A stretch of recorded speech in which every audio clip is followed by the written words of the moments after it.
Hey everyone, and welcome to our ultimate guide on car engines. Forget about those toy cars, we're talking about the real deal, the part of the car that makes it go vroom, or in some cases, whir. Today we're going to explore the different types of car engines, the ones that make you go wow and maybe even spill your drink. We'll be comparing them based on their power and speed because, let's be honest, that's what's exciting, right?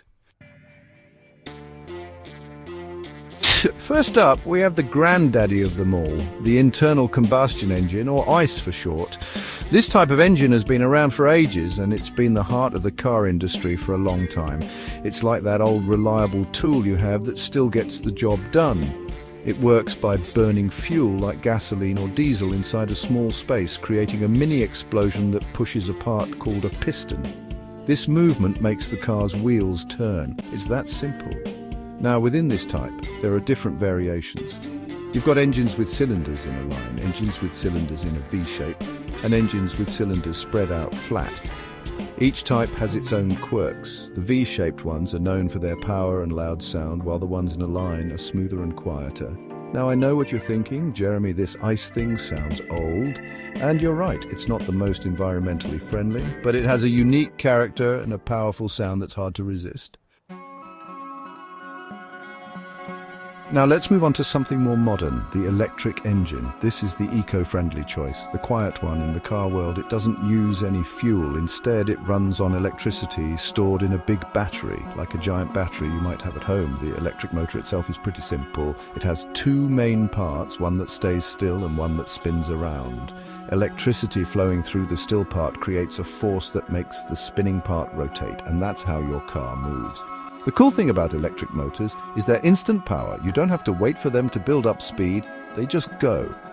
This makes them super quick to accelerate, leaving gas-powered cars in the dust. And the best part, they're quiet.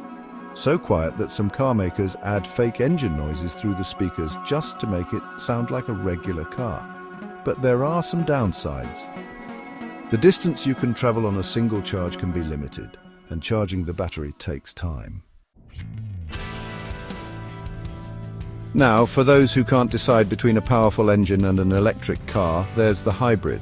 This type of car has both an internal combustion engine and an electric motor.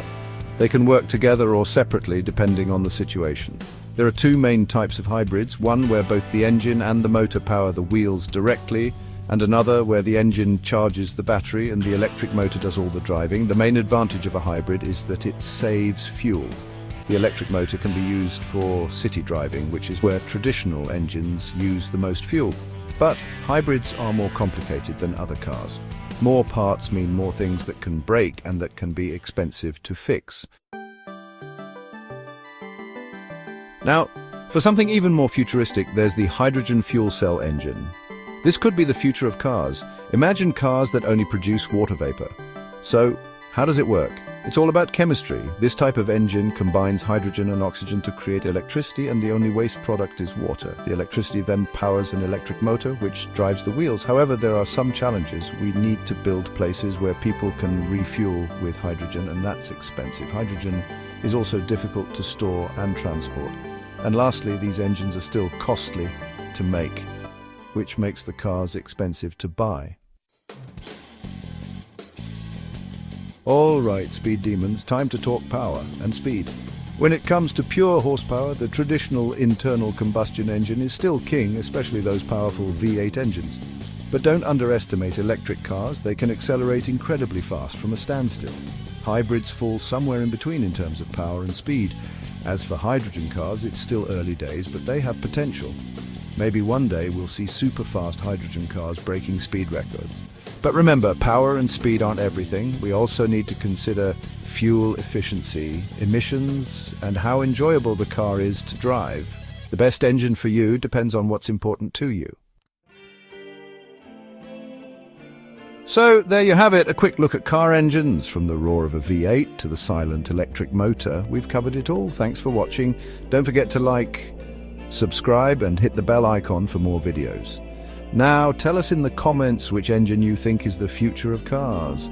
Will it be electric, hydrogen, or will the good old internal combustion engine stick around? Until next time, drive safe.